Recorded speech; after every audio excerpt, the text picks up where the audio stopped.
What's going on, Imperials? It's Emperor Cubone here. Gym battles are familiar and exciting hallmarks for every Pokémon trainer. Unless you started fresh with Alola. But there's more to a gym than just its leader and its chosen type. Many gyms have puzzles or obstacles the player must navigate in order to reach their goal. Some challenges are timeless classics, but other gyms seem to get shaken up from time to time. Whether it be from sequels or from remakes, some gyms get a complete overhaul, and that can be a welcome change in some cases.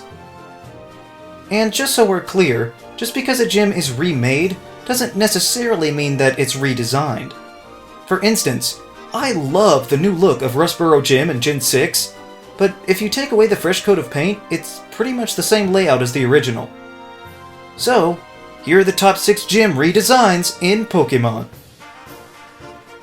Number 6. Mr. Alton Jim. Coming out of Chargestone Cave puts you right in the sights of this airport of a gym. There are many ways that they could take this theme, but somebody decided on launching yourself out of cannons? Is this a circus? I guess so, since they literally make you jump through hoops to reach the end. I never thought a gym would make me miss the cold storage facility, but here it is. This cramped space has far too many launchers with poorly defined rules. It's not my fault that you didn't tell me they were omnidirectional. That's why I was so pleased to find that they had completely canned all that old garbage and gave us something new in black and white too. Now, giant gusts of wind would come sweeping over the plains, causing the player to have to run in between safe areas for cover, so as not to get blown back to the beginning, all while in the midst of fighting the gym's trainers. This revamp added in strategy, recognizing patterns, as well as athleticism to achieve victory, instead of simply wandering around trying to escape a convoluted waste of time. That's why, compared to its predecessor, the updated Mr. Alton Jim is flying first class. Number 5. Blackthorne Jim. The final city in Johto is all about the dragons, baby. So naturally, the gym should be equally foreboding. So when we walked inside, it was a mixed bag to say the least. There was lava, which is pretty intense, but maybe not the best idea to have indoors unless you're a giant Koopa. But when you go upstairs, you find that this gym is actually a strength puzzle. Yay! I was just wanting to be reminded of a cave after just coming out of that last one. So, it was great when we got the new setup in Heart Gold and Soul Silver, and it was an entirely new experience.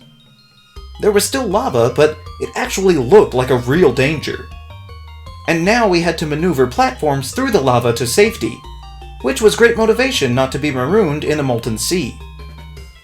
These challenges weren't like anything else in the games up to that point, and made Blackthorne Jim a bit more unique. Too bad Claire is such a bad sport about it. Number 4. Eterna Gem. Eterna is a quaint-feeling city with a surprising amount to do there.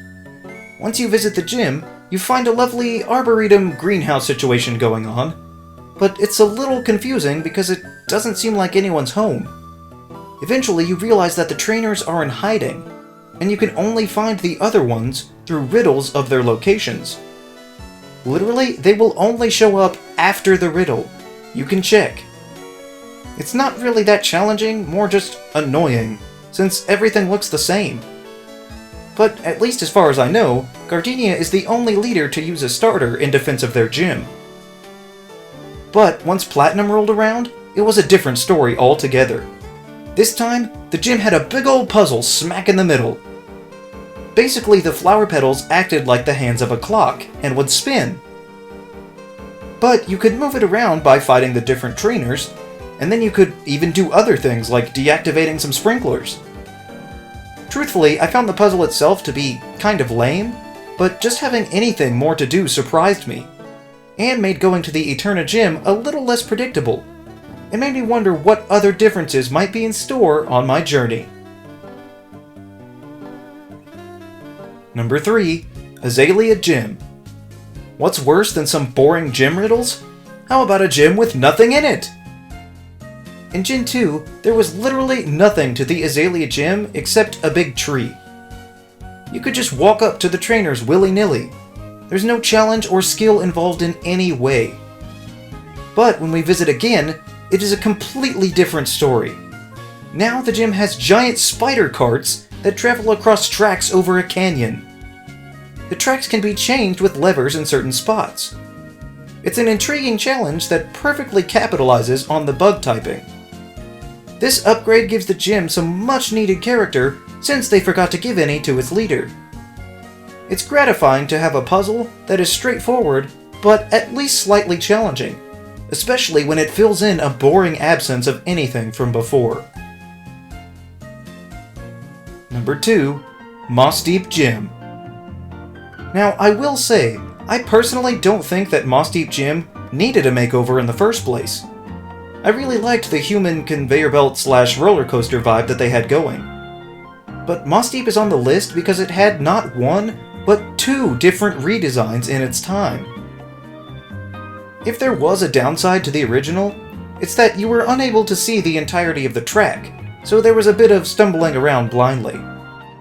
The next time, in Emerald, you could see exactly what you were doing while pressing the buttons that move around the pillars and trainers. But you had to go through a maze of warp panels before you were able to face the leaders. 2 separate tasks that were somehow equally challenging yet rewarding. Those were fine, but then in Gym 6, we find that Mossdeep Gym is different once again. This time, you maneuver between platforms over a chasm and float across as if being lifted by ESP. It's not a particularly hard puzzle, but it certainly shows off the new 3D capabilities. Each of these redesigns has their own charm, and would have been fine on their own, but since all the different variations of Mossdeep Gym are uniquely notable, it deserved some recognition on this list. Number 1. Castelia Gym. One of the biggest cities in any Pokémon game to date. Many buildings remain inaccessible, but it makes sense that there would be a gym in this highly populated area. Surely it would be something spectacular— oh, it's a bug-type gym? Oh, okay, well, we can make that work, I guess. Maybe there's some kind of cool subway-themed puzzle. That would be fitting. Oh, we have honey. Big walls of honey. So we have to press these buttons and make them go away? Oh, what happened? The gate went down, but the honey is still here? Oh, maybe if I click on it? No? I hit up once and just kind of bounced off of it. Okay, I have to look this up. Let's see, Cerebi. Hold down while walking through? Are you kidding me? That would not be my first thought. Who designed this? Not only is this gym blockade slow and boring, but can you imagine walking through actual walls of honey? Disgusting. Black and White 2 brought a much needed change to this gym by having the whole thing covered in webs of some sort that basically acted like chutes and ladders. You get sucked along the tracks to various levels and fight a bunch of clowns that burst out of cocoons like they were in an alien movie. This upgrade took what was a boring, sticky joke and actually made it pretty cool. It let us get to the roller coaster a gym early this time. I had completely forgotten about the old, terrible setup for this gym and could only ever remember it in its new light, and I was legitimately surprised and disappointed when I was reminded of what used to be. That's how good the Castelia Gym redesign is by comparison. So, those are the best gym redesigns in Pokémon. Which updated gyms are your favorites? Let me know down in the comments. Also be sure to leave a like, share this video, and subscribe so that you too can become an Imperial today. And we'll see you around next time!